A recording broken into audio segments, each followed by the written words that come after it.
So this is the upper half of glycolysis, but not so common one. Sorry. KD. So 2-keto 3-deoxy gluconate phosphate. Yeah. It's fine. Thanks for pointing. So this is the upper half of the glycolysis, not the canonical one that we are familiar with. The canonical one diverges a little bit from here. So the other one.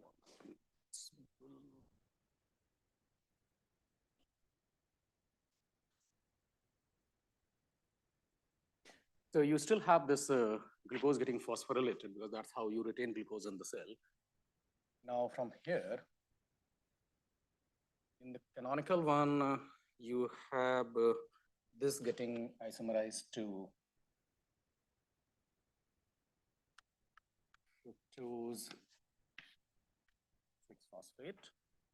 And of course, the enzyme over here is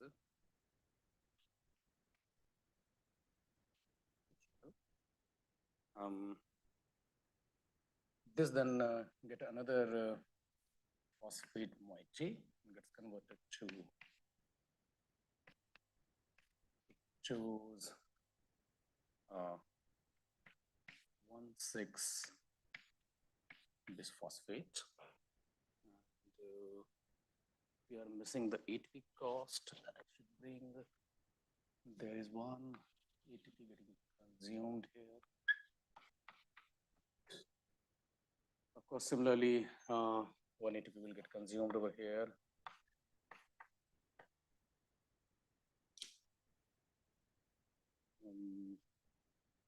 The reducing equivalent output of this part is NADPH, and it's all cool. So from fructose 1,6 bisphosphate, you have in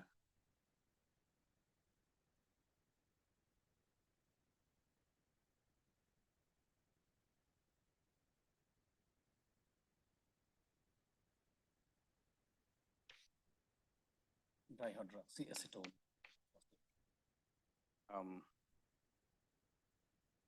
Over here you have so just a couple of enzymes makes all the difference. So you have this common glucose phosphate being formed over here, but depending upon what are the enzymes working on that, it can either take that route or this route.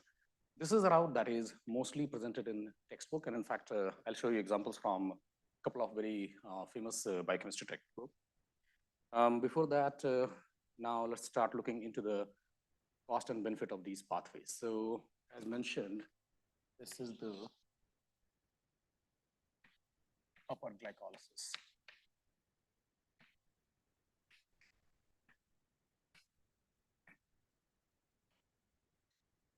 And as you can already notice that the running of upper glycolysis requires input of ATP. So this is also called as preparatory phase of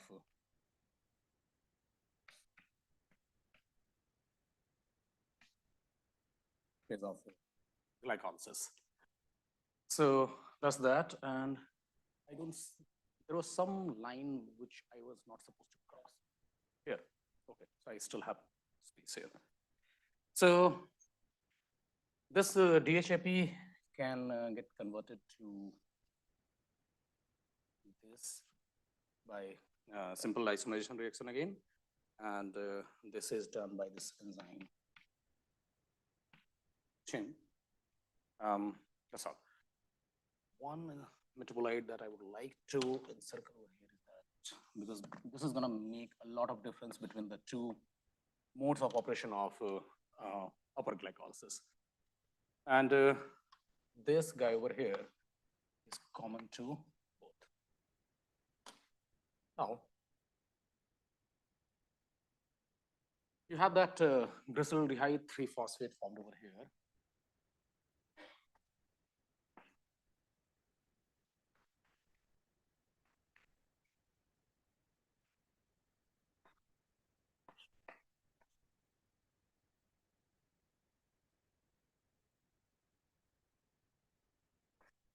Now, a very interesting reaction happens over here. Unlike these phosphorylation where you have ATP consumed for the phosphorylation reaction, this is one where inorganic phosphate is utilized along with and the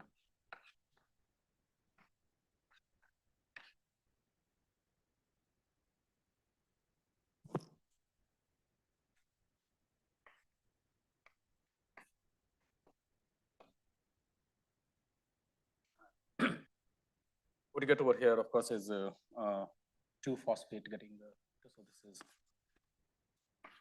glycerate 1,3-phosphate found.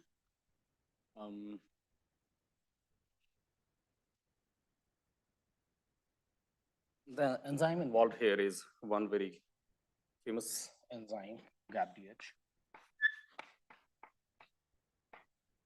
Especially known to biologists and mostly those who are doing Western blotting. It's a highly expressed enzyme, very constitutive enzyme, so it's used as housekeeping in a lot of cases. So from glycerate 1,3-phosphate, now we have ATP coming out. So from here you form glycerate 3-phosphate, and you have one ATP being produced here. Enzyme involved. I'll probably write enzyme later. So glycerate 3-phosphate, and then you have this getting converted to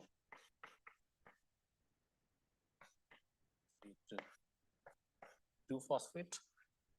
From here, you have phosphoenol pyruvate formed. And then this phosphoenol pyruvate, that is going to be a long line. That's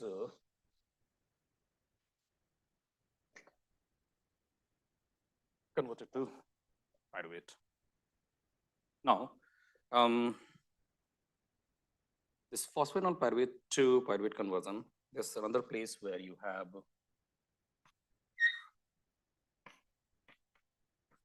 it being produced.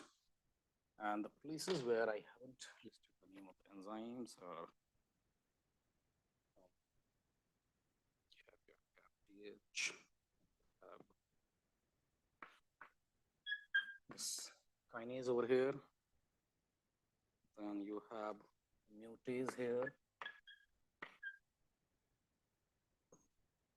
Then you have the glycerate. This is over here. And then another kinase here.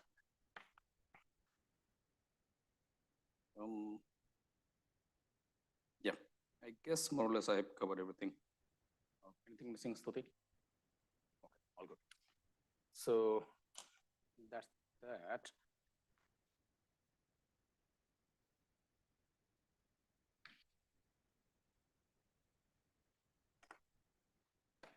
I want to include this ATP step over here.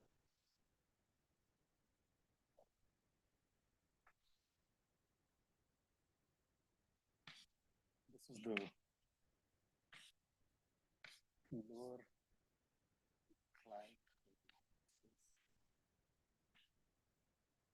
and this is the step where you have ATP being produced. So if you just compare the two pathways,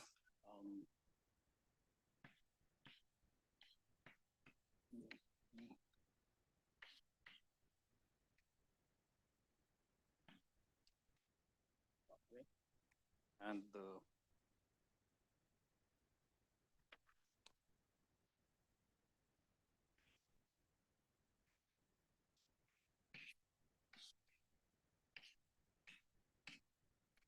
pathway. So there are a couple of major differences between the two routes of utilization of glucose phosphate in glycolysis. The energy input in the upper glycolysis is over here you have one ATP getting consumed, which is common to both. Then you have another ATP being consumed over here. So basically, in case of EMP, you have 2 ATP getting consumed. In case of ED pathway, you have 1 ATP getting consumed. But if you look at the lower glycolysis, you have 1 ATP coming from here and another ATP coming from here. And you also need to pay attention to this thing that in case of EMP pathway, you have 2 of these molecules to operate the lower glycolysis. So the output over here gets doubled. So basically, in case of EMP pathway,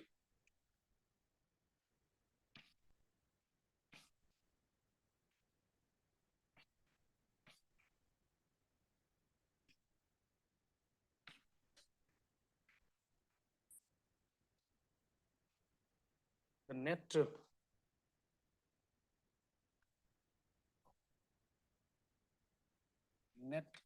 ATP yield of EMP pathway is 2, and that of ED pathway, because in case of ED pathway, you have 1 ATP getting consumed over there, but then you only have 1 glyceraldehyde 3-phosphate to operate the lower glycolysis. So you have 2 ATP coming out. So net yield is 1 ATP. So if you just look at the energy output or ATP output, then certainly EMP pathway seems superior. And this is the concept that's going to be foundation of the first half of the lecture today. We are going to talk about what this means to the cells and why and when cell would want to prefer one over the other. And then I'll also give you examples from real world on how in actual physiological conditions, cells optimizes the operation of these 2 pathways. So that is something that I'm going to leave here on this green board so that you always have this to refer to. And I would want to ensure that nothing is wrong. And I really encourage, especially you two and everyone, to find if there is any mistake in that. Let's now move to another concept that we'll be discussing in the middle part of today's talk, or maybe the later part of today's talk. And that is about these isoprenoid quinones that I've been talking about yesterday also.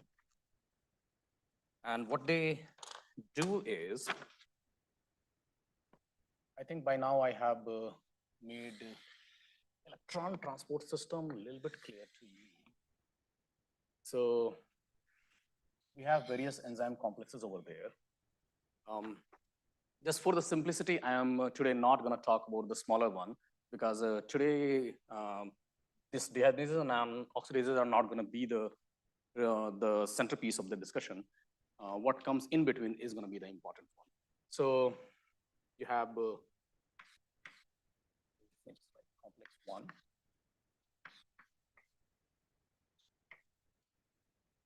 And then you have the oxidases sitting over here.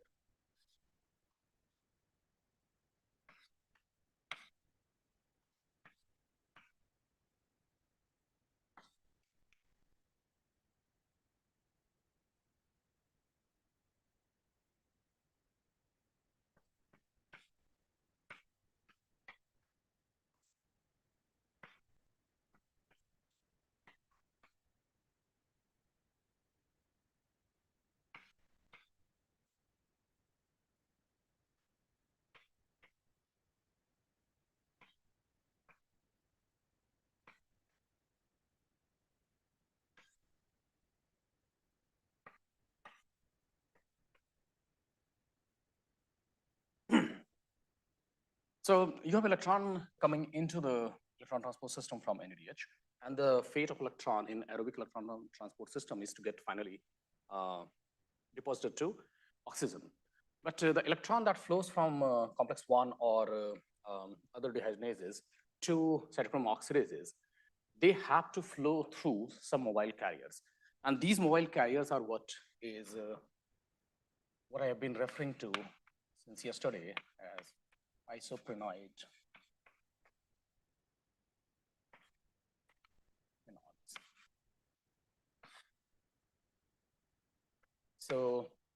they get reduced, and after giving electron to cytochrome oxidase is oxidized. So they basically function as a shuttle for the flow of electron from between various dehydrogenase and oxidases. For today's talk, I'll make a little bit, I'll make the structure also a little clear. So the two major types of isoquinite quinones that's known in nature is one is based on 1,4-benzoquinone.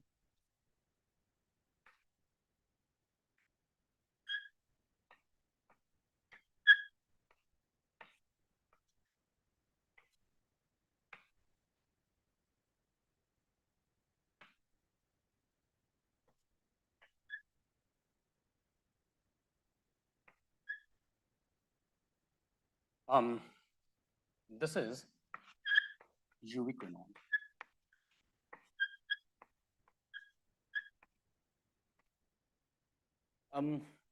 You might have heard of this molecule, even if you are not from biology background. This is a molecule also used as supplement to boost our heart health and in general as antioxidant, probably more commonly known as a CoQ or CoQ10.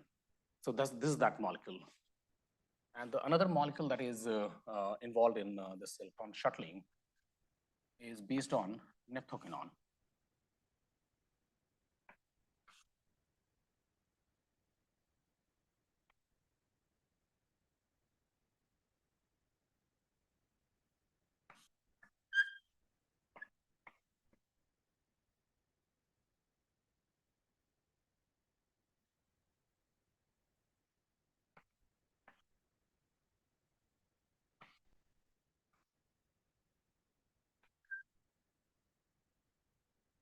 This N can vary.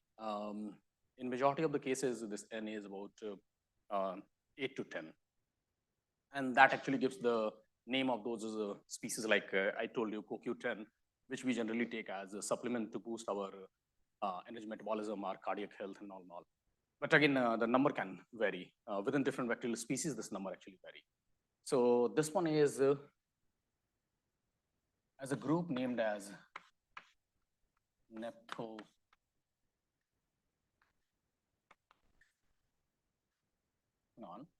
And within nepthoquinone, you can have several types. The one again, common one is menaquinone.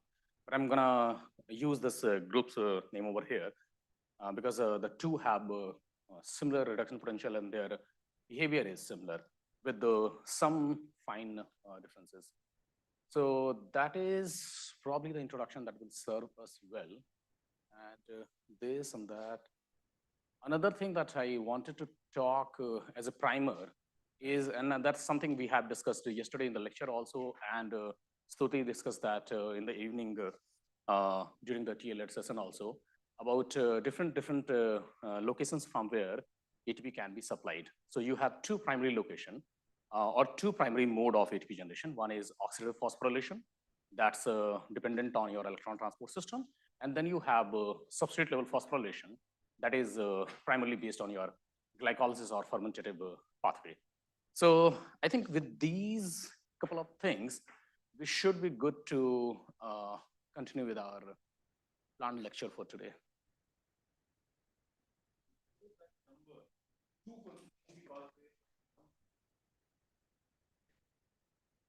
Okay. Okay, so let me try to make it more clear. So let's talk one pathway at a time. So let's talk about ED pathway. So in ED pathway, you are consuming one molecule of ATP in the upper glycolysis.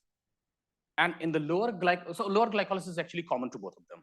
So lower glycolysis, we can talk as, or sorry. In lower glycolysis, you have one ATP getting produced over here and another ATP getting produced over here. So two ATP is getting produced, but one ATP is getting consumed in the upper glycolysis. So the net yield of ATP for ED pathway is 1. And for EFT pathway, you have one ATP getting consumed here, another ATP getting consumed over here. So 2 ATP, but this lower glycolysis operates twice, not twice. So there are 2 glyceraldehyde 3-phosphate coming. So the ATP that will be produced over here will get doubled. So a total of 4 ATP is produced. Out of that, 2 is getting consumed in the upper glycolysis. So the net yield is 2.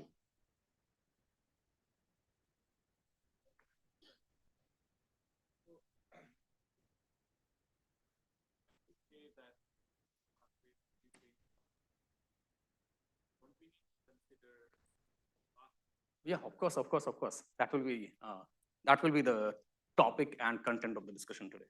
Yeah. So this is just a very textbook-based. I should not say text because one of the highlight today is going to be because in textbook ED pathway is kind of ignored most of the time. But these are a very simple representation and a static picture of overall reaction that's happening. But yes, flux becomes a very important thing, and thermodynamics becomes a very important thing. So we'll talk about that. Anything not clear on this side? The reason I'm emphasizing on this is because this is going to be talked today a lot. So maybe a couple of more things I would want to add from my side is that if you now look at this structure over here, both these molecules have 2 distinct features. They have this head group, and head group has this 1,4 keto groups, and this makes this molecule redox active. And that is common over here also. You have 1,4 keto group over here. Now, you have a very, very long isopronide chain over here. So I mentioned to you that this N can be anywhere from 8 to 12. In some cases, of course, there is deviation, but mostly 8 to 12. And if you look into that, this isopronide chain becomes quite long. In fact, this isopronide chain becomes so long that it traverses the entire membrane. So you can consider almost about 25 to 30 angstrom in length, the entire molecule.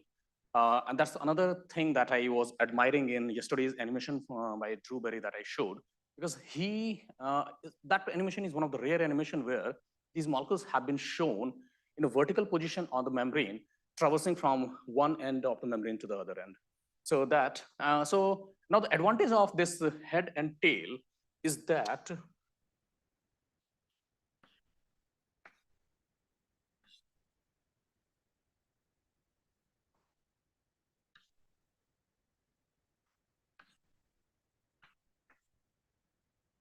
this hydrophobic moiety allows these molecules to stay in the membrane, to move in the membrane. And this redox active part, that 1,4 keto group, is the one that actually assigns the functionality in this molecule.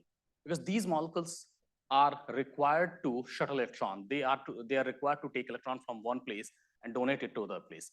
So these are redox active molecule.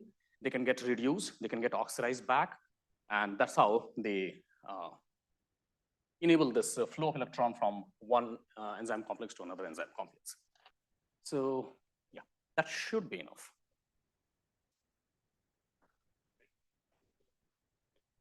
Yes. So the role of head group is to do all the redox related activity, and tail is for their localization in the membrane.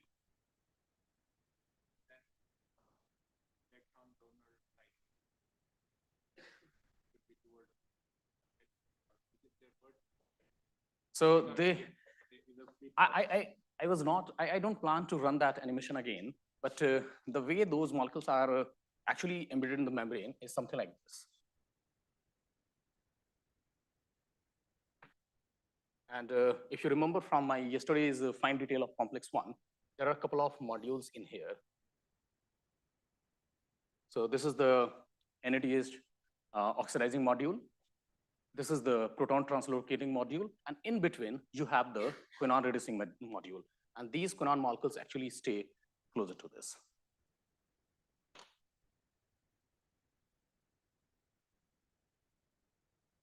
Okay. I told you yesterday, and I promised you yesterday that I'll be talking about a work from Ron Miller's group. And this was published in 2013 in PNAS. This is one of the rare occasions where I found the commentary written on a paper, if not more equally interesting as the actual paper. And I have just taken the opening statement of this particular commentary, especially because I think this will make a lot of sense to this audience where I have expert thermodynamics people sitting over here. And they have beautifully opened their article saying, in a universe being dragged into disorder, by the second order of thermodynamics, living cells must expend energy to maintain their complex organization. In addition to providing a carbon source for biosynthesis, the classical EMP pathway and ED pathways help to satisfy this energetic demand by generating ATP during glucose metabolism. And then they go on talking about the nuances of the actual paper that was published in that in PNAS 2013. Now, this is the paper that I want to talk about. And I'll start with the disclaimer that I will only be talking about the messages from this paper. The thermodynamic interpretations of this paper, I have tried understanding multiple times. Every time I do it at my home, I understand it, and then I forget it. So basically that tells about me that I'm not very good with thermodynamics. And the paper is amazingly good. And I am gonna give a strong shout out for this paper that please get this paper in textbooks. This certainly is a concept that should go in textbooks. So as I told you that in most textbooks, like these are the two textbooks that I used to refer when I was in college. I still refer to them, Watt and White and this one, the Leninger. In both the cases, what you will see glycolysis being represented as will be simply this EMP pathway. Glucose getting converted to glucose phosphate, fructose 6-phosphate, fructose 1,6-phosphate, DHAP, glyceraldehyde, and the lower glycolysis. This ED pathway is rarely talked about in textbooks. And this is the case with the two of the, I think, best biochemistry textbook that I know of. Of course, there are a couple of more, and I don't want to disregard any of that. Now, the thing is that there are several other ways glucose can be utilized by cells. One I have listed over here, this ED pathway. And if you look beyond textbook, if you look into the actual cell, this is simply one of the genome scale model of E. coli central carbon metabolism. So what you can see over here, that this glycolytic part is way more complicated than what is shown in common textbooks. And that's where I would like to bring ED pathway. So this paper actually starts with talking about the distribution of ED pathway in microbes. And what they are saying that despite being ATP inefficient, which I just explained over there, that the net yield of ATP is less for ED pathway compared to AMP pathway. This ED pathway is very widely distributed in microbes. And you can see over here, this distribution is shown. I don't need to spend time over here because this is something that I have already talked about here. Yeah. So basically with this distribution profile, what authors are trying to state that EMP pathway is not the only game in the town for the utilization of glucose. There are many more. The common one, the common alternative is ED pathway. And then in that paper, they have referred to this paper. And this is another beautiful paper. I again have a little bit of bias because of this author over here. If you ever get a chance to listen to his lecture, please do. Of course, he does brilliant science. And what I admire about him is that he presents his science in a beautiful way. I have listened to him a couple of times, and I've always been a fan of his lectures. So what he has done over here is that he has looked into the metabolic flux of through this EMP pathway, ED pathway, and several other pathways in 7 different bacterial species. And he has primarily taken bacterial species which are more wild in nature. And what he reports that the flux through ED pathway overwhelms the flux through EMP pathway. So it looks like microbes are preferring ED pathway for their glucose utilization. And that's using this particular information. Now, Ron Miller's group is posing this question that if EMP pathway were really superior, then why are bacteria not using them as the main pathway for the glucose utilization? Now, before moving to the next part, I will just give you a little bit of kind of a food for thought. And this is because I think yesterday is also at some point we were discussing about the utility of model organisms and how good they are in telling us about the biology. And this is one example. So this E. coli and Bacillus subtilis, the same group, they have used E. coli and Bacillus subtilis, the lab domesticated strains, and they tried looking into the profile of the flux map of ED and EMP pathway. And what they noticed that, unlike the wild bacterial species, in these two, the flux is more through EMP pathway. So if you only use laboratory domesticated strain, you might not get the true picture of what happens in nature. So that's one thing that I just wanted to bring in here.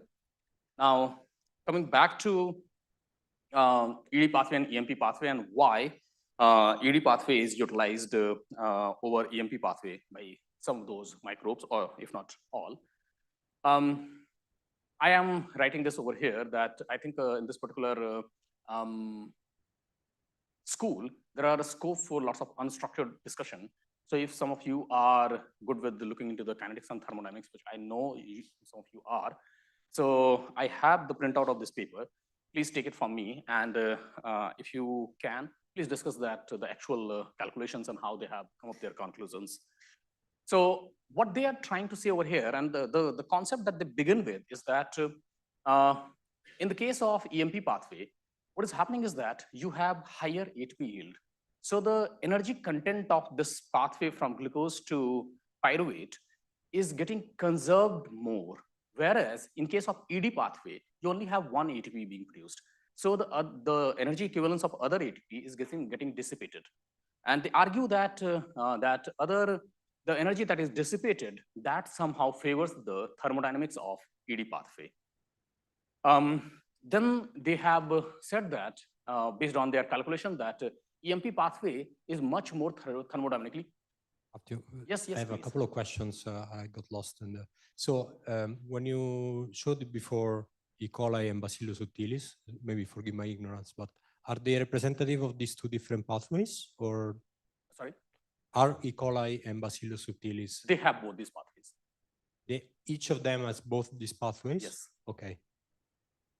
And so is this difference in flux related to which one of these pathways are using? Yeah, so I lost the logic, I guess. No worries. So I'll probably go back to the slide.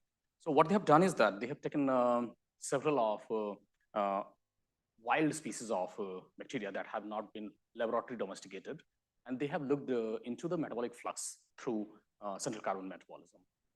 Okay, and what they have found that, and of course all these microbes have both the pathways, EMP and ED pathway, and what they have found that in majority of them, ED pathway is the primary pathway for the glucose utilization. Okay, then what they did while doing this study, they included two of the laboratory domesticated strains, and those are E. coli and Bacillus subtilis. Of course, they also have corresponding wild strains, but they have used the laboratory domesticated strains just as a comparative purpose, just for a comparative purpose. And what they have found that in these two, flux is there in ED pathway also, but the major flux is through EMP pathway. Am I making sense? And that's where they are just leaving with this question, whether the information that we get from laboratory domesticated strains should truly be generalized for microbes. Which maybe is a bit of a speculation. So does this difference in flux reflects the, say, maximum growth rate of the species?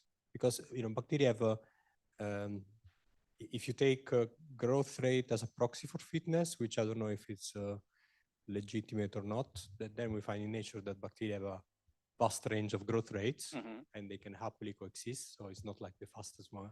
There is some relationship between the utilization of ED pathway, EMP pathway, and the growth rate. I'll talk about that while talking about one of my own research article. Yeah.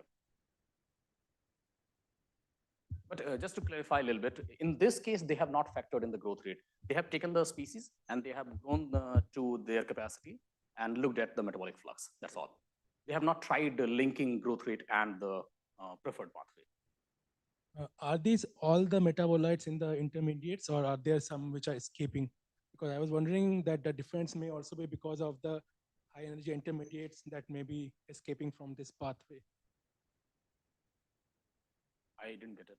So, there is a difference of 1 ATP between the two pathways. I was wondering if there are some high energy intermediates Also, which are not represented here. I have tried listing every intermediate that's known to be operative in these pathways. I have not skipped any of those metabolites. At least I have not skipped any intentionally. That means the initial and final condition are anyway same for the two pathways. And if in fact, the lower glycolysis is entirely the same in both these pathways. It's just that the lower glycolysis works twice in case of EMP pathway, in case of ED pathway, because at this step itself, this gets converted to pyruvate. So you only have one glyceraldehyde 3-phosphate to operate the lower glycolysis in case of ED pathway.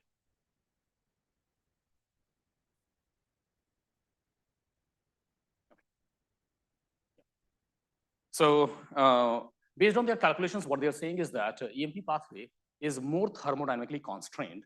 And then they are using this argument saying that because this is more thermodynamically constrained, for the EMP pathway to operate, they require higher enzyme content. They require their proteome load for running EMP pathway is higher. And that's what they are doing over here. And again, this is what I was saying, that this uniform kinetics and measured kinetics, I would really want some of you to help me understand more. So what they're saying is that in terms of their proteome cost, EMP pathway is more costly compared to ED pathway. And then they are saying that expression of unnecessary protein can limit the growth of microbes. And this probably goes back to what you're trying to say. And I'll give the real example to talk about what this concept is. So expression of unnecessary protein can limit the growth of microbe. We expect that organism that can use ED pathway will do so to reduce glycolytic protein levels. And that's where there's this concept of trade-off in ATP yield and the protein cost. And this trade-off will become more clear when I will talking about the next work from my own group.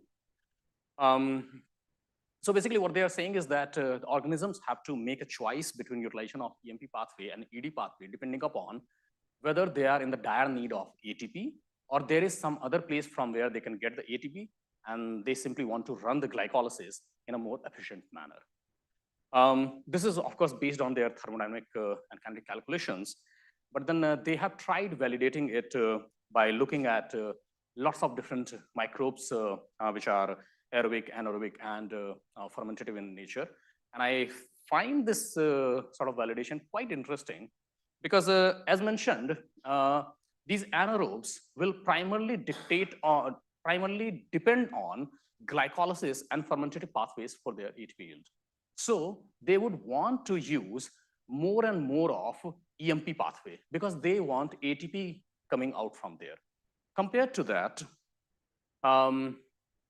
aerobes have an electron transport system to take care of their ATP demand, and their dependence on glycolytic pathway for the supply of ATP is relatively less.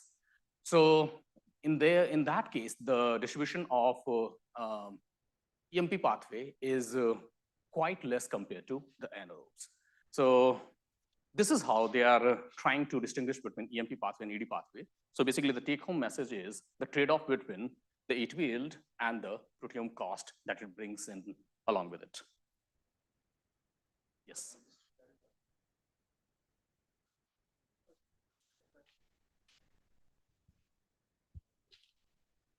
In answer to an earlier question, you had said that the ED pathway, the EMP pathway produces two molecules of G3P, right? Glyceraldehyde 3P, right? Yeah. Whereas the ED pathway produces only one. ED pathway produces only one, yes. What about pyruvate? So pyruvate, the amount of, is it correct from the picture there that the pyruvate, is reversed, right? Is reversed in the sense that let me try and explain this over here. So both these pathways will form same number of pyruvate, their timing of formation or their site of formation of that pyruvate will differ. In case of ED pathway, one of the pyruvate get formed directly over here. Yes. And the other one goes through this lower glycolysis. So glyceraldehyde phosphate, this goes over here, and through lower glycolysis, the other pyruvate is formed. So 2 pyruvate. Whereas in case of EMP pathway, both the pyruvate are formed in the similar manner. In the case of EMP pathway, you have 2 of these glyceraldehyde 3-phosphate formed, and both of those run through this lower glycolysis to form the pyruvate. I see. So the amount of pyruvate is the same in both. Yes. Thanks. So lower glycolysis is exactly the same. Okay. So with that, now I'm going to move towards a little bit of concept of redox potential, especially in the context of these 2 molecules that I was talking to you about.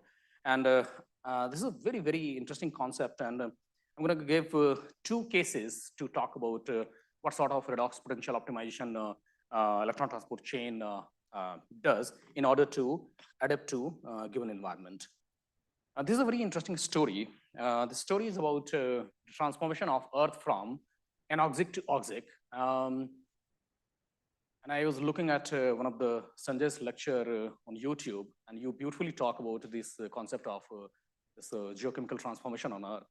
So what you see over here is that the anaerobic Earth were having microbes that were entirely dependent on this particular molecule, this naphthoquinone. So you can see this naphthoquinone ring over here, and this isoprenoid chain. Somewhere around this 2.6 billion years ago, there was this event that we know as the Great Oxidation Event or the Great Oxygenation Event. And that was when Earth received the maximum amount of oxygen, and the environment transformed from anoxic to oxic. And I was talking about this concept yesterday also, that the organisms that were living in that environment, in the anoxic environment, they were just not prepared for a molecule like oxygen. And oxygen was quite toxic to them. And it actually led to a massive eradication event. Lots of species died over there. But then, as is the nature of evolution, lots of organisms living in that environment started to acquire features that will enable them to survive in that environment.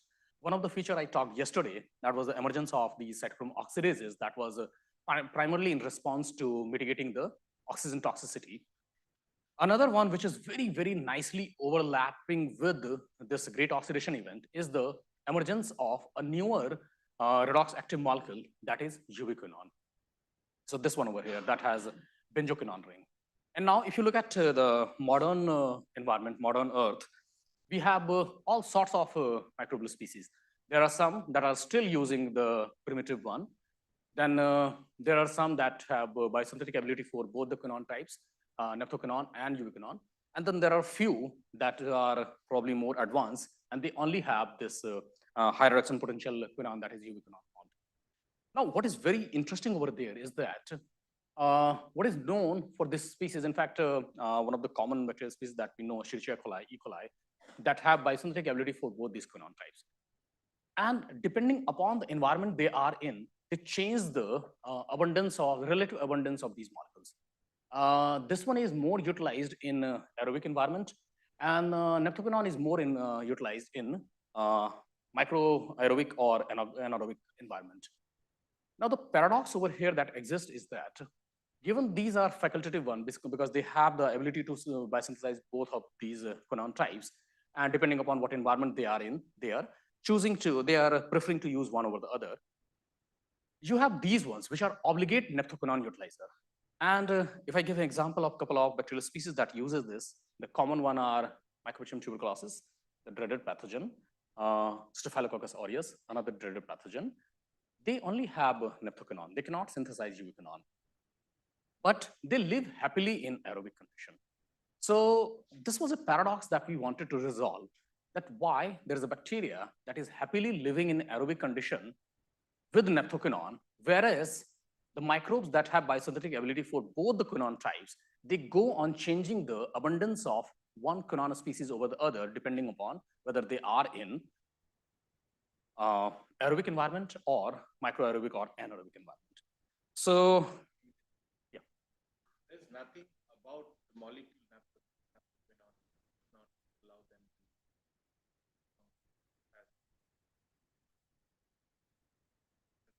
as they become Mhm. if there are any structural changes which hinders the function. Hinders the function of redox electron carrying capability. Electron carrying capability, not electron holding capacity, yes. And I'll talk to that. That's one of the things that I'm going to talk about. Both of them have this. If you just ignore this part over here, both have similar structure. Okay. So the way they take electron is by converting these 1,4-keto group to hydroxyl group. So this quinone gets converted to quinol, and that is common to both. It's only this ring that makes the difference in terms of electron holding. I'll talk about that. I'll talk about that in length because that's going to be one of the interpretation of the results that we are going to talk about. Yes, and that has a lot to do with the structure over here, of course. So the paradox that I was just mentioning to you, we wanted to resolve that paradox. We wanted to understand why the species that have biosynthetic ability for ubiquinone, they are preferring to use ubiquinone in a modern environment. And that's where we wanted to, in quotes, play God. We wanted to recreate the condition that might have happened during that pre-oxidation event, during the great oxidation event. And the design was very simple. What we did is that we took the species that was having biosynthetic ability for both the quinone types, simply E. coli. And from there, we removed we deleted this gene UBIC. So now this strain is not able to form ubiquinone. So the strain can only form naphthoquinone. And the way to, so basically this strain is going to serve to us as a proxy for pre-GOE era microbe. The reason we are not taking the microbe that only have naphthoquinone biosynthetic ability, because that could have also served as a proxy, is that we wanted to see that a system which is optimized to use ubiquinone, what kind of disadvantages that will have if they do not have ubiquinone. And that will tell us what is the advantage of using ubiquinone over naphthoquinone. So that, and then we just wanted to recreate the environment of post-GOE era, which was not a big deal because we are in post-great oxidation event era. I don't understand why you say system is optimized to use. So that basically takes into this assumption that everything evolution is very optimized.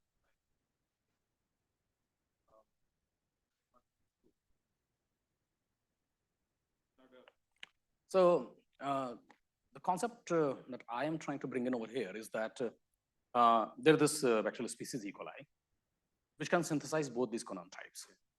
And it is well known that in aerobic condition, they prefer to use ubiquinone. Yeah. So if they are preferring to use ubiquinone, then they have everything prepared around that molecule. So that's all I'm just trying to say. Yeah. So now, you got the concept that I'm trying to bring in over here. Yeah. So what I'm trying to say over here is that if now they don't have ubiquinone, what we want to see is that what will be the disadvantages they will face in aerobic environment.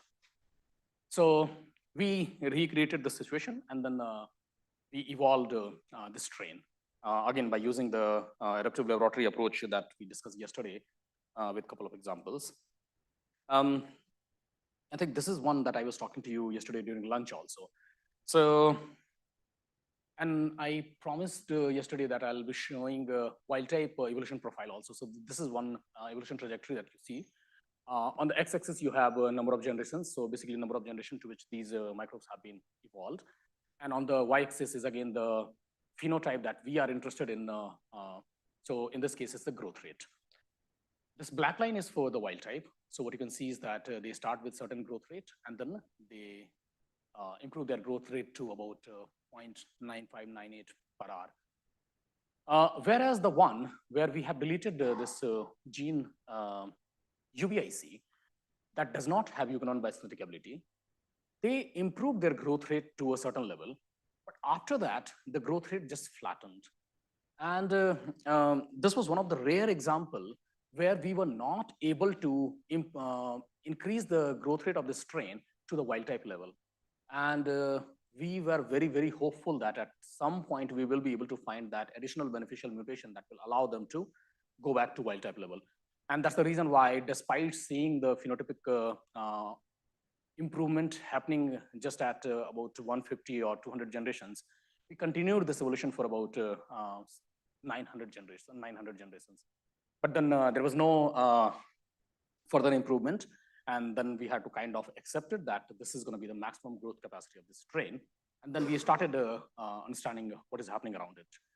What we found that in all these 3 replicate that we used, we actually did this evolution experiment also with the 4 replicate, but unfortunately we lost one of the replicate.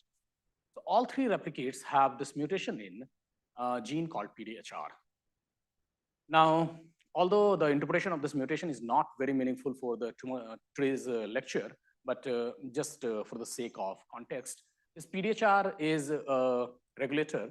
Of course, the direct target is the pyruvate dehydrogenase complex, but it is also involved in repressing the cytochrome BO3 oxidase and NDH2.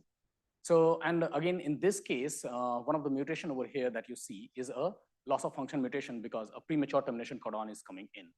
So from there, we took this assumption that this is a loss of function mutation. And if this is getting lost, then the enzymes which are getting repressed because of this will get upregulated. And that was our interpretation of the mechanism behind growth improvement of the strain. Although we are still trying to understand the deep meaning of those mutations and how that is enabling them to improve the growth rate, because there is a paradox over there. And the paradox is because of this PDHR dysregulation, things can go really crazy inside bacterial cell. So PDHR, as I mentioned to you, is responsible for repressing this complex, pyruvate dehydrogenase complex. And this is the largest enzyme complex known in E. coli.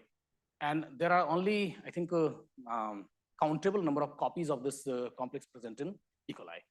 And if the repression of this complex is removed, then you will have an abundance of it, and that actually affects the growth rate. So it goes down. So if you have if PDHR loses the function, then the growth rate will go down because the proteomes, a big chunk of proteome get diverted to a production of this enzyme complex. And this is another study that we have done. This was published in Cell Reports, something around 2020 or 21, where we have shown that if you do not have PDHR, the growth will go down. And after that, when you do the evolution, they acquire some mutation in the Sine-Delgado sequence. And that further allows them to bring down the expression of PDHR, this pyruvate dehydrogenase. And that's how they then go back to their wild-type growth rate. So in the previous case, I told you that when we were evolving that UVIC deleted strain, there was this loss of function happening in PDHR. And that's what we are not clear till now what is happening. Because in one case, on one hand, that is going to increase the expression of NDH2 and cytochrome BO3 oxidase. And we have some hypothesis for how this will allow this strain to grow better. But then what will happen to the upregulation of this pyruvate dehydrogenase complex is not clear to us till now. And maybe that is one of the reasons why we are not seeing the maximum growth rate possible for this particular strain. So now this is the concept that, or this is the result where I was planning to come using all this analogy over here. What you can see is that over here is the phenotypic measurement, oxygen uptake rate, glucose uptake rate, acetate secretion rate, and the lactate secretion rate. You have a wild type. Delta UVIC is the unevolved strain, and AL1 to 3 are the evolved strains. The major difference that you'll see is in oxygen uptake rate. So wild type strain has about, I have not mentioned the unit, sorry for that, but you can just look into the relative differences. So the oxygen uptake rate goes down in UVIC deleted strain. After evolution, the oxygen uptake rate again increases. So what is actually happening over here is that the UVIC deleted strain, the unevolved one, are relying less on aerobic electron transport chain. And after evolution, their dependence or their ability to utilize aerobic ETS is getting restored. And this is potentially because of the upregulation of the NDH and cytochrome BO3 oxidase that I showed on the previous slide. But then when we use all these data, and again, the transcriptomics data to look into what is happening to these strains, what we found was a very clear shift in the metabolic profile. So what you see over here is this is the unevolved strain. And in case of unevolved strain, the majority of the flux is going through EMP pathway over here. So this part is the EMP pathway, this part is the ED pathway. So you see the majority of the flux is going through EMP pathway. Whereas after evolution, they are shifting back to utilizing ED pathway more. And this is making a lot of sense now, especially in the background of all these things that we discussed and Ron Miller's work, because now the evolved strains can meet their energy demand from their electron transport chain, and their dependency on glycolysis has reduced. So they are now using a more efficient route of glycolytic pathway, which is the ED pathway, whereas the unevolved strain, which are more dependent on glycolysis for their ATP supply, they are using the proteomically more costly, but in terms of ATP yield, more productive pathway, that is EMP pathway. So that was there, and this is what this whole concept is between this EMP pathway and ED pathway. This is the concept that I told you that I'll be talking about, and how the structural difference in these two molecules play a role in their electron holding capacity. So what you see over here is exactly these two molecules. So this is the naphthoquinone, and this is the ubiquinone. What is happening is that if you look at these two molecules, one of the differences is that this one is an aromatic molecule, whereas this is a non-aromatic molecule.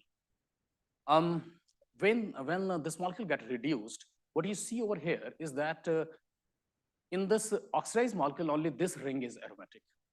In the reduced molecule, both these rings are aromatic. So what is happening is that the aromaticity is getting extended from this ring to the next ring also. So there is an extension of aromaticity. Whereas in case of ubiquinone, this molecule is completely non-aromatic. And when this is getting reduced, you have aromaticity coming up. And that's the reason why this molecule has a high reduction potential compared to this one. And also, this is some concept that we used to study in our high schools, and maybe some more expert chemist can correct me if I'm wrong. The extension of aromaticity imparts lesser stability to the molecule than gain of aromaticity. So I believe that's the reason why these molecules are better able to hold on to electron, and they have lesser propensity to auto-oxidize and go back to their oxidized form, which will result in electron getting leaked. And if electron is leaking from here, that will result in formation of superoxide, and that will cause a ROS stress to the cell, oxidative stress to the cell. And now the cells will have to take care of that oxidative stress. They will have to express all the enzymes that's required to deal with those reactive radicals. So that's one of the concepts that we presented in this particular work. And we have actually looked into whether the production of superoxide can really impact the growth. And we have this growth rate versus the leak percent profile. And what you can see is that as you go on increasing the production of this leakage of electron in terms of superoxide generation, then you will be reducing the growth. So this was the concept that I was telling you, that in terms of their electron carrying, the mode of electron carrying is, both of them are same, but in terms of their ability to hold on to that electron, they are different. And I was telling you that the ones which will be more prone to auto-oxidize will result in, yeah.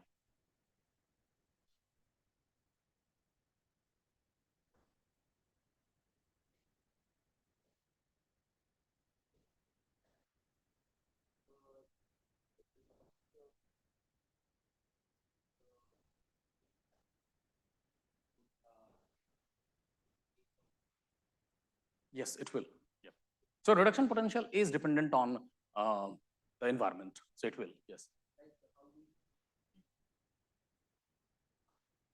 Mm-hmm.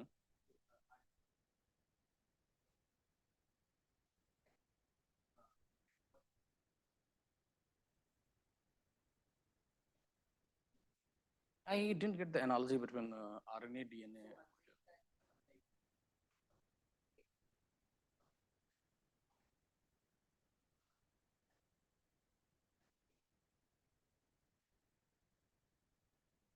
Mm-hmm.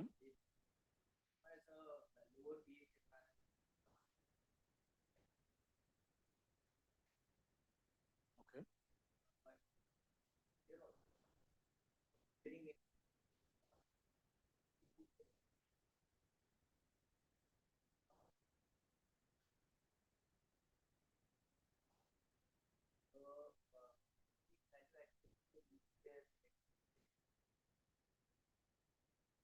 I'm not clear on that, and I'm not very sure whether I'm getting the question right. Sure, but both of them are being compared in similar environment.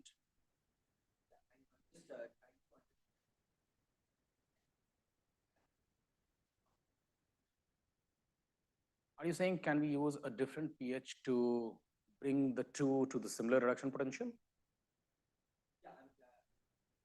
By changing pH, they will be able to bring both these species to similar reduction potential.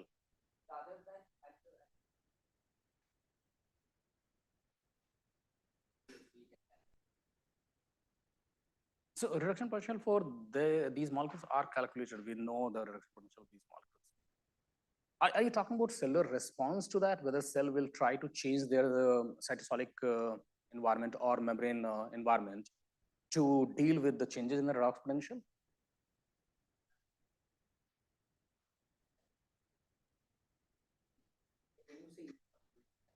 Mm-hmm.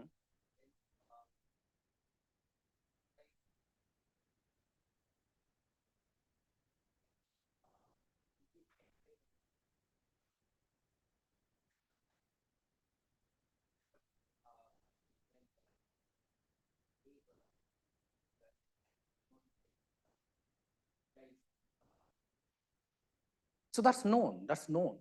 So the redox potential of this molecule is calculated, and we know that the reduction potential of ubiquinone is more than nepthoquinone. So we know that they have higher ability to withhold the electron or hold on to that electron. What we are trying to, or what I'm trying to do over here is just to give a logic behind that. Yeah. So, how much change of naphthoquinone levels do you see? Do you see any changes? Yeah. Yeah, we see. It sort of superimposes that curve, or it saturates after when the growth rate saturates. The abundance of nepthoquinone increases. Yeah. But why will that overlay with the? No, in the sense that when you don't get any more increase in growth rate, there's no further increase in nepthoquinone. Yes, yes. There's no further increase in nepthoquinone. Yes.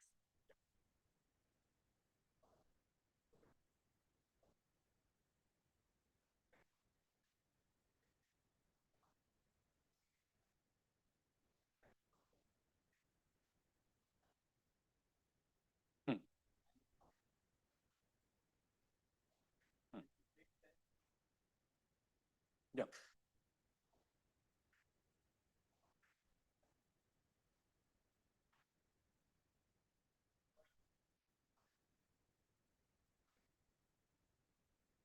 So what I'm saying is that what we are not right now very clear. I didn't want to get into that biological details, but what we are observing right now, we wanted to figure out whether they are actually loss of function mutation or gain of function mutation. So we have created a strain where we have actually deleted PDHR in the background of UBIC already deleted. And if it was a loss of function, we should have seen an increase in the growth rate. Am I making sense to you? So you have this strain.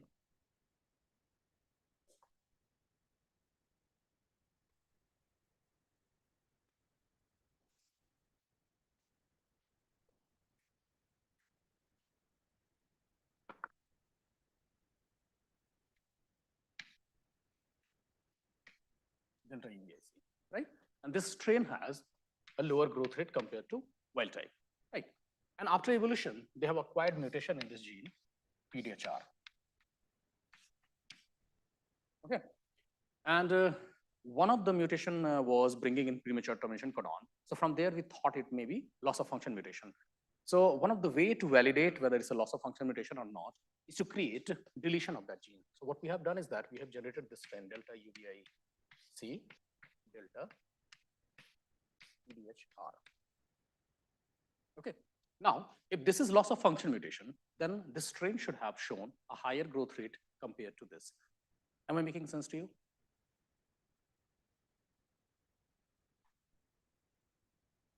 So if this is a loss of function mutation, you remove that, then it should be able to replicate the phenotype of having this mutation. Okay. What we are seeing is just opposite. The strain has way lower growth rate compared to this one. And that's where we have got confused with our project. And that's where we are trying to understand what the real, what is actually happening inside the cell.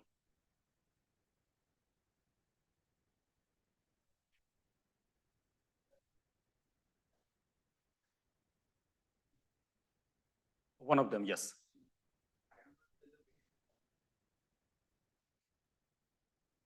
There are ways. That's what I'm saying. That is the ongoing work in the lab. Yeah, there are ways to do that. In fact, there is this concept of, again, I was trying to skip the biological jargons, and there is something called slippage of replication complex. So we believe that if there is a premature termination codon, then the transduction will get halted over there. But then, sorry. So it slips over that. It doesn't get disassembled over. The slippage of replication complex is that in some of the cases, it kind of ignores that stop signal over there, and it moves over that.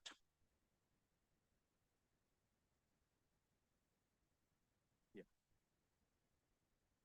So that, yeah.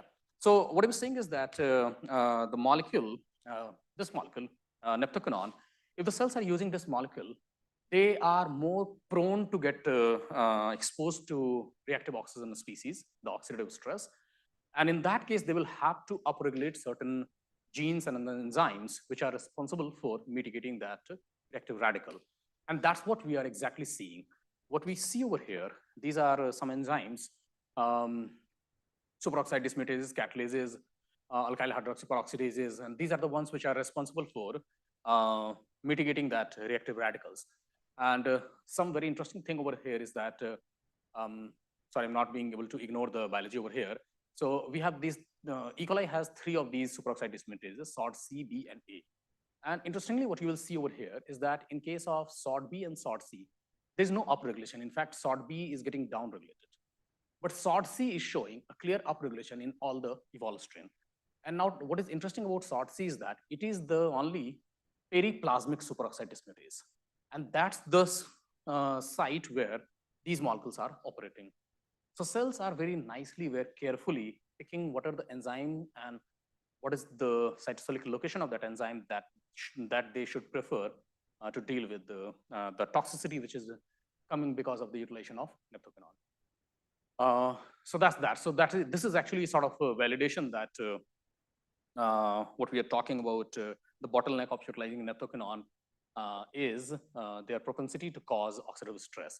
And in the modern environment, which is more and more aerobic, cells are more prone to get exposed to oxidative stress. And that's why the strains or the species that have biosynthetic ability for ubiquinone, they prefer to use ubiquinone in the aerobic environment. I hope I'm making sense. And then as mentioned that we are still trying to probe this pyruvate dehydrogenase complex dysregulation and how that is going to affect or what role that is playing in these strains.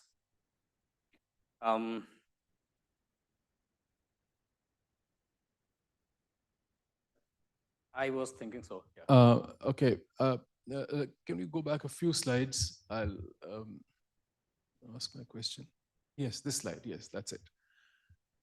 So here you were trying to interpret the evolution experiment that you did, in which when you deleted the gene that produces ubiquinone, the deleted strain started out with a significantly lowered growth rate than the wild type. Yeah.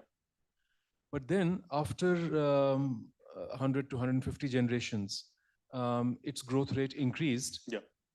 It didn't increase as much as the wild type increased, Correct, but it did increase and then reached a plateau. Yes. And then didn't increase after that. Yeah. So that result you were explaining from this picture, and I just want to see if I understand this, what has happened. So, sorry. Yes. In order to look at this picture, you may want to look at this data one more time. So what is happening over here, especially in the context of oxygen uptake rate, that the oxygen uptake rate of unevolved strain is less compared to wild type. And after evolution, the oxygen uptake rate has increased. So cells are now more relying on aerobic electron transport system. Right. Yeah. Now you Right. can. Yes. So initially, what you're saying is that the wild type is using the ED pathway. Wild type is using ED pathways. And the ED pathway is more efficient in this particular case because the protein load is less in the ED pathway. Even though the ED pathway produces less ATP, but the protein load is less, so ED pathway is preferred. Okay, now when you didn't produce ubiquinone, you had that mutant, it shifted over to the EMP pathway. Yeah. So the EMP pathway has a higher protein load, but it produces more ATP. And because the taking away of ubiquinone somehow basically took away the ability to do this ETS part, right? That mechanism of generating ATP was affected, negatively affected. So it needed another mechanism of producing ATP, and that it was relying on glycolysis, and it was relying on the more efficient version of glycolysis. More ATP efficient version. ATP efficient version of glycolysis, which is the EMP pathway. But then after evolution of 150 or so generations, it switched back to the ED pathway. That's the last three pictures here. And that's because it did develop the ability to use the ETS pathway. And as you pointed out just now, the oxygen uptake also increased through the course of this evolution. So that means the ETS pathway was now being utilized to some extent. And therefore, it didn't have to rely solely on the glycolytic pathway to produce ATP. So it went back to the more efficient ED pathway because that was protein from the proteome point of view, right? That's the logic. Yes. So okay, so fine. So I understand this point, but I didn't understand where naphthoquinone came into this story, and where this PDHR came into this story. Okay. So you partly lose me. You didn't entirely lose me. So whatever you said about the reason for them shifting from ED to EMP and then back to ED is absolutely right. Now, what is happening is the strain that does not have this gene UBIC, basically they're not producing ubiquinone, so they're solely relying on this molecule, naphthoquinone. Now, this naphthoquinone has low reduction potential, and it is more prone to auto-oxidize. And when they will auto-oxidize, they will leak the electron. And those leaking electron will result in generation of reactive radicals. So cells have to first prepare to deal with that reactive radical if they have to increase their efficiency of electron transport system. And that is exactly what happens by upregulating some of these enzymes which are responsible for quenching those reactive radicals. I see. So this is the evolution. This is the evolution that is taking place. Yes. So in those 150 generations, the cells are, because they're now dependent on naphthoquinone for the ETS, right? They are dealing with the negative effects of naphthoquinone, which is what you pointed out, this reactive oxygen species have to be taken care of. So they are developing mutants which will take care of those negative effects of having to use naphthoquinone. Yep. And thereby they are coming up. Okay, I see. So that's, and Where does PDHR come into this picture? yeah, so PDHR is coming, and I was planning not to go back to that, those. Okay. No, but I'll we can do talk very about it later quickly. also. So there are these two NADH dehydrations that we have been talking since yesterday, type 1 and type 2. There is some understanding that type 2 NADH dehydrogenase prefers to use naphthoquinone. So basically, naphthoquinone and type 2 NADH seems to be more compatible compared to naphthoquinone and type 1 NADH dehydrogenase. Now, PDHR is a repressor of NDH, type 2 NADH dehydrogenase also. So it looks like cells are acquiring that loss of function mutation. Again, we are not very clear exactly what the nature of that mutation is, but then it looks like they're acquiring that loss of function mutation to bring up the NDH, the type 2 NADH dehydrogenase level, so that that can favorably work with naphthoquinone to support the functioning of electron transport system, and the upregulation of these enzyme system are providing them the environment in which that ETS will function. Okay, I think I'll need to discuss this separately with you. But, Sure. So, do we really have only 2 minutes? Okay. So I'll very quickly, this is a very simple concept over here, is that I told you that I tried portraying ubiquinone as a superior electron carrier molecule. Then that raises this question that if ubiquinone is really a superior molecule, then why in anaerobic condition or microaerobic condition even cell try to upregulate naphthoquinone? So my collaborator, Dr. Lawrence Yang, has done this calculation where he has tried to look into the cost parameters in terms of what are the mole ATP that's required and mole glucose, mole oxygen, and these things are required for the production of ubiquinone versus naphthoquinone. And one thing that he noticed that oxygen requirement for the production of ubiquinone is higher compared to naphthoquinone. So basically, if you have to factor in the cost consideration, then it becomes inversely proportional to oxygen concentration. So if the cells are in an aerobic environment, this parameter becomes kind of meaningless because they are in a rich, oxygen-rich environment. They do not really care for it. But the moment they start getting into the microaerobic or anaerobic environment, they have to factor in this also. So this can be one of the reasons why they are trying to build up the profile of naphthoquinone in anaerobic or microaerobic environment.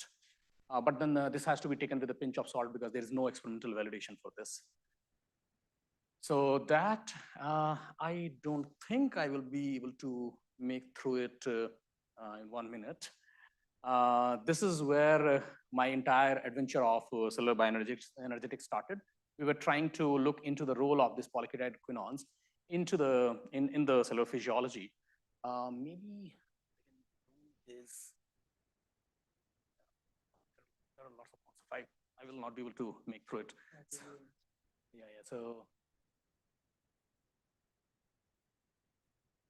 So basically, the molecule that we discovered for mycobacterium tuberculosis, that is polyketide quinone. And the difference between polyketide quinone and ubiquinone is that this isoprenoid chain in case of polyketide quinone is a saturated alkyl chain.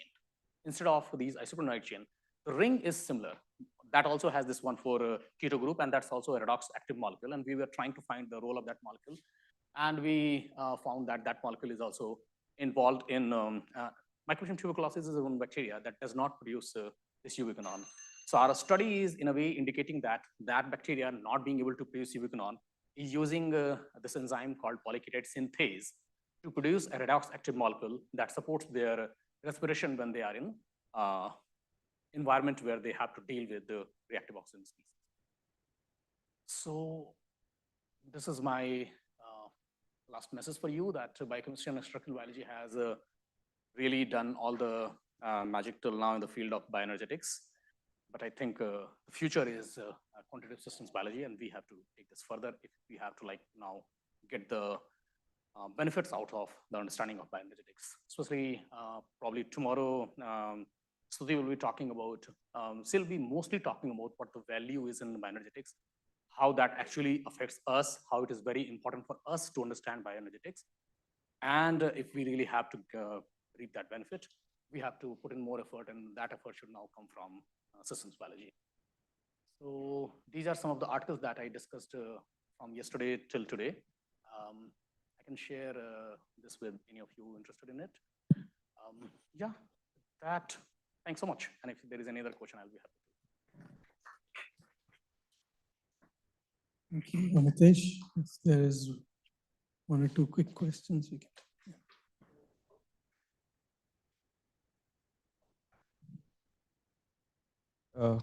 How bad is the ETC when there is only naphthoquinone as compared to ubiquinone? So I mean, is it only a matter of since ubiquinone has a higher reduction potential? Is it just a thermodynamic? It's just thermodynamically favorable to use ubiquinone over naphthoquinone, or is there actually a cost in terms of the number of ATP generated when ETC operates through either ubiquinone or naphthoquinone? So I'll probably not use the word bad for naphthoquinone, because I mentioned to you that there are lots of bacterial species. In fact, for that matter, there's a class of bacteria called gram-positive bacteria. And all gram-positive bacteria are solely dependent on naphthoquinone. They do not have a ubiquinone biosynthetic pathway. And many of them respire aerobically. And they are living fine. Microbial tuberculosis is a big threat to us. And they are successfully surviving. So naphthoquinone is not a bad molecule, but if you compare the efficiency of ubiquinone and naphthoquinone, then ubiquinone is a superior molecule in aerobic condition compared to naphthoquinone.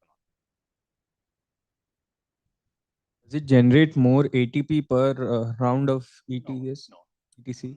No, not really. Okay. So you can look at it from a different point of view, that if naphthoquinone auto-oxidizes, then yes, that will affect the ATP production rate, because instead of electron now going to the cognate electron acceptor, that is going to be the cytochrome oxidase, it just gets dissipated to create these reactive radicals. So that way, yes, it can affect ATP production. What I'm trying to understand is that in one of the slides, you show that before you started your laboratory evolution, the UBIC deleted bacterial strains, they switched to the EMP pathway. So I am trying to understand why would they take this. So EMP pathway gives you just one more ATP than the ED pathway. So why, if the levels of ETC are similar when there is ubiquinone and naphthoquinone, why do they switch to the EMP pathway and take the proteome load? That's not clear to me. So the direct reflector of that was when I was talking about this oxygen uptake rate, because oxygen uptake rate is one clear indicator for the operation of electron transport system. So that has definitely gone down in unevolved naphthoquinone dependent strain. So they are not relying on electron transport system for the supply of ATP to the extent that wild type or evolved naphthoquinone dependent strains are.